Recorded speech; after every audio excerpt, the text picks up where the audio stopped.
Olá, aqui é o Anderson. Estarei introduzindo o tema paralelismo de dados, trabalho realizado pela matéria de conceitos e paradigmas de linguagem e programação, em conjunto com os colegas Cíntia Micaela de Souza, Douglas Spencer de Oliveira Lucas, Isabela Bolido Barcelos e eu, o Anderson Júnior de Souza. Somos estudantes da Pontifícia Universidade Católica de Minas Gerais e cursamos Engenharia de Computação. Neste slide, faremos uma introdução sobre o tema e apresentaremos nosso referencial teórico, em que abordaremos a computação paralela, as unidades de processamento e a plataforma Open Compute Language, ou OpenCL. Após, apresentaremos o experimento realizado pelo grupo sobre o tema e nossa análise dos resultados obtidos. Em seguida, a nossa conclusão sobre o experimento e o trabalho. Atualmente, a complexidade das aplicações reside na quantidade de dados a serem analisados e processados por nossas máquinas, indo e voltando de diferentes servidores em busca de dados para complementar as nossas requisições e nossa busca por informação. Assim, o grande volume de dados acumulados e processados em nosso dia a dia causa um enorme esforço de nossas máquinas. Por conta disso, é necessário um método no qual o processamento possa ser realizado de forma rápida e efetiva, porém, sem a perda dos dados. Um desses métodos é realizado pela computação paralela, que utiliza do método Divide to Conquer, ou dividir para conquistar, para realizar a divisão de um grande processo em processos menores, facilitando assim o processamento das informações, uma vez que processar uma enorme quantidade de dados é melhor do que um grande volume de uma só vez. Isso, no entanto, causa o que podemos chamar de processamento numericamente intensivos, ou seja, uma quantidade intensa de processos. E aqui chegamos ao paralelismo de dados e os meios para atingi-los, os quais abordaremos nos referenciais teóricos. Referencial teórico. Bom, iniciamos nosso referencial teórico pela computação paralela, onde o processamento simultâneo de dados se dá pelos diferentes núcleos de processamento. E abrindo o caminho pela computação paralela, como disse antes, um alto número de processos é preciso ser realizado nos dias de hoje, utilizando o método dividir para conquistar. A tecnologia nos ajuda com os múltiplos núcleos de processamento de um processador e outros dispositivos de processamento. Assim, um programa realizado sequencialmente pode ser processado de forma paralela, sendo que existem duas possibilidades de paralelismo: o paralelismo de dados ou o paralelismo de tarefas. O paralelismo de dados é feito pela divisão dos dados e sendo processado de forma independente. Já o paralelismo de tarefas é feito pela divisão das instruções a serem processadas de forma concorrente, podendo ter dependência dos dados entre as instruções. Unidade de processamento. Certos dispositivos realizam a função de processar dados melhor e mais rápido do que os seres humanos. Então, utilizamos estes dispositivos para realizar o processamento dos dados no nosso dia a dia. Porém, o volume de dados que processamos é muito alto. Isso levou aos fabricantes a aumentar a capacidade de processamento dos seus dispositivos. Ok. Mas, por que então não utilizamos desses dispositivos ultra melhorados pelos fabricantes? Simples, pois durante a realização dos testes dessas fabricantes, a principal forma de aumento da capacidade foi aumentando o número de transistores, assim como foi durante toda a história. Esses transistores a quantidade de transistores aumentados estavam dentro de um núcleo de processamento. Porém, atualmente estamos beirando o limiar entre tamanhos atomicamente pequenos, o que em breve será uma tarefa muito difícil, se não impossível, aumentar o número destes componentes. O aumento da capacidade dos dispositivos foi feito realizando testes para melhorar o clock das CPUs.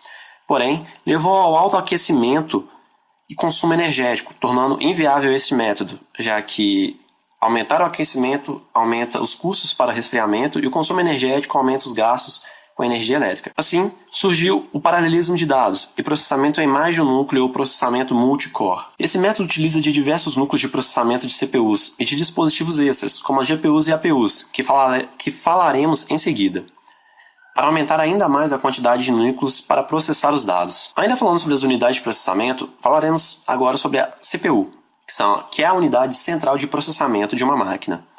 As CPUs realizam a maior parte dos processamentos dos dados de um usuário, bem como realizam as instruções lógicas e aritméticas básicas. Também gerencia as operações de entrada e saída da máquina. A CPU é composta por uma ALU, que é a unidade lógica e aritmética, quem de fato realiza as operações.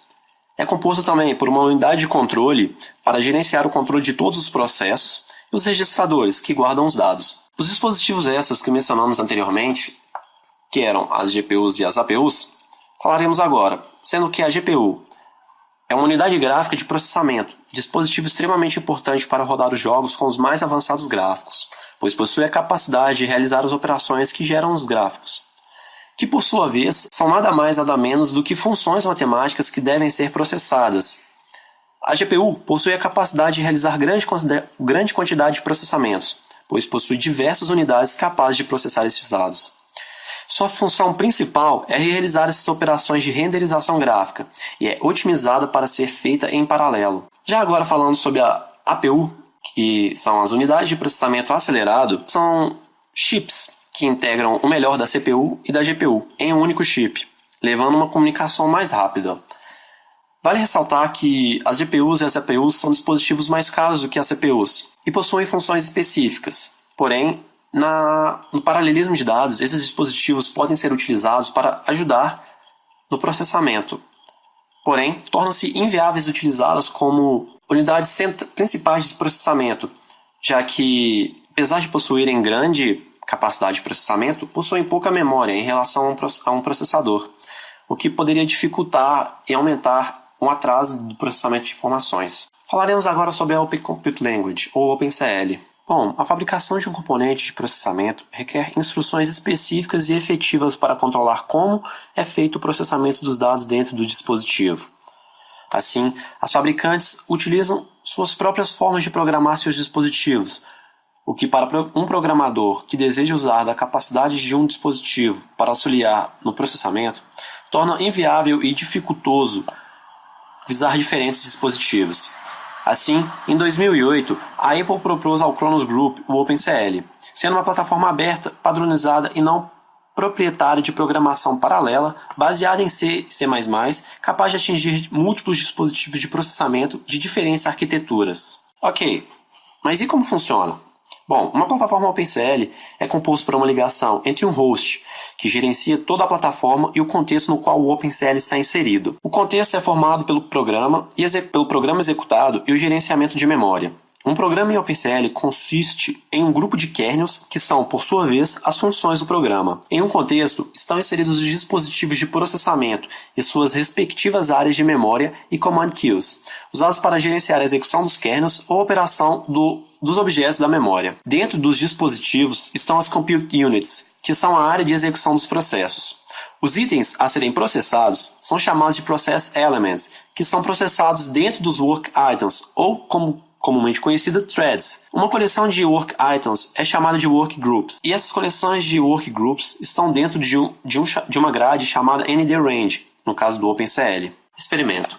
O experimento realizado neste trabalho constituiu em executar um exemplo de multiplicação de vetores de dimensão unitária, sendo esses vetores possuindo uma quantidade de 32.767 elementos em cada vetor. E esse exemplo foi fornecido pelo livro Seven Concurrence Models in 7 Weeks, do autor Paulo Butcher, escrito em 2014, que utiliza do paralelismo de dados por meio da plataforma OpenCL. A tabela abaixo apresenta os resultados obtidos com os testes efetuados na CPU e na GPU da máquina. Com os testes da CPU, obtemos uma média de 0,75 segundos e na GPU obtemos um tempo de 0,73 segundos. Considerando que os elementos é uma pequena quantidade de elementos, apenas 32 mil elementos, ainda assim a GPU, com uma pequena diferença de tempo, mostrou-se um pouco melhor no processamento.